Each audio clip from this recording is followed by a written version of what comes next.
नमस्कार, मी Indira agro one मध्ये आपलं स्वागत. सध्या बऱ्याच भागातलं कपाशीचं पीक हे पाते लागण्याच्या आणि फुलं लागण्याच्या अवस्थेत आहे.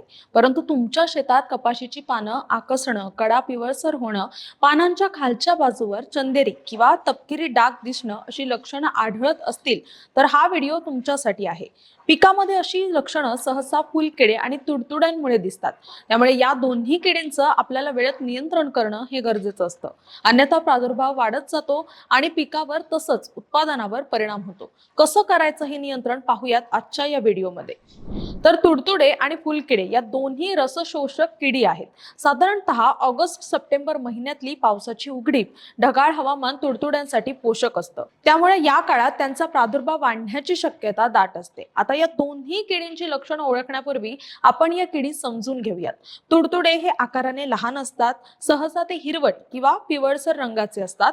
त्यांचे पंख मागच्या बाजूला तिरकस पळताना दिसतात. या कीटकाचे पिल्ले आणि प्रौढ हे दोघही पानाच्या खालच्या बाजूला राहतात आणि पानांच्या खालच्या बाजूने रस शोषतात. यामुळे काय होतं तर पानांच्या कडा पिवळसर पडतात, नंतर त्या तपकिरी होतात आणि पानं वाटीसारखे आतल्या बाजूला आकसतात. जेव्हा हा प्रादुर्भाव जास्त होतो तेव्हा पानं वाळून गळायला लागतात आणि झाडाची वाढ खुंटते आणि कळ्या गळून पडतात. याशिवाय फुलकिड्यांची पिल्ले फिकट पिवळ्या रंगाची आणि लहान आकाराची असतात, तर प्रौढ हे पिवळसर ते फिकट तपकिरी रंगाचे असतात. यांचा आकार खूप लहान म्हणजे केवळ 1 ते 2 मिलीमीटर लांबीचे ते असतात. फुलकिडे सुद्धा पानांचा पापुद्रा खरबडून त्यातला रस शोषतात.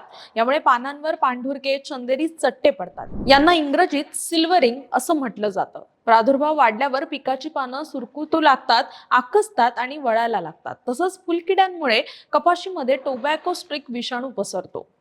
या दोन्ही किडींमुळे पिकाची वाढ खुंटते, पानं फुलं वाढतात आणि उत्पादनात मोठी घट होते. त्यामुळे आता पाहूया तुडतुडे आणि फुलकिड्यांचं नियंत्रण कसं करायचं ते.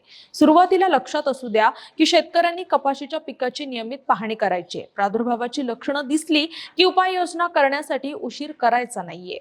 आता तुम्ही म्हणाल कोणत्या उपाययोजना? तर कपाशीच्या पिकामध्ये पिवळे आणि निळे चिकट सापळे लावणं हे तुडतुडे आणि फुलकिड्यांच्या नियंत्रणामध्ये महत्वाची भूमिका बजावतं. त्यासाठी 1.5 बाय 1 फुटात हेक्टरी 15 ते 20 पिवळे निळे चिकट सापळे लावायचे. ते लावताना पिकाच्या 1 फूट उंचीवर लावायचे. परंतु प्रादुर्भाव वाढल्यावर म्हणजेच जेव्हा प्रत्येक पानावर 2 ते 3 तुडतुडे किंवा 10 फुलकिडे असतील आणि पानाच्या कडा मुरगळलेल्या पिवळसर झालेल्या असतील किंवा पानावर सिल्वरिंग झालं असेल तर पिकावर रासायनिक कीटकनाशकांच्या फवारण्या कराव्यात. यामध्ये फ्लोनिकॅमिड 50% WG 150 मिली प्रति 500 लिटर पाणी किंवा बुप्रोफेझिन 25% SC 1000 मिली प्रति 500 ते 750 लिटर पाण्यातून किंवा टोलफेनपायरॅड 15% EC हे कीटकनाशक 500 लिटर पाण्यातून 1000 मिलीलिटर किंवा डायनोटेफ्युरॉन 20% SG हेही 500 लिटर पाण्यात 125 ते 150 ग्राम मिसळून फवारणी करावी. याशिवाय पीक तणमुक्त ठेवायचंय. पिकामध्ये नत्र खताचा म्हणजेच युरिया DAP खतांचा वापर संतुलित प्रमाणात करायचा आहे. शेतात स्वच्छता राखायची आहे. जुनी धसकटं आणि पिकाचे अवशेष वेळेत बाहेर काढून नष्ट करायचे. यामुळे तुडतुडे आणि फुलकिड्यांचा प्रादुर्भाव रोखण्यात मदत होते. ही माहिती नांदेड येथील कापूस संशोधन केंद्रातील सहयोगी कीटकशास्त्रज्ञ डॉक्टर बसवराज भेंदे यांनी दिली आहे. तुम्हाला ही माहिती कशी वाटली कमेंटमध्ये नक्की सांगा आणि अशाच शेतीविषयक माहितीसाठी ॲग्रो वनला फॉलो आणि सबस्क्राईब करायला विसरू नका.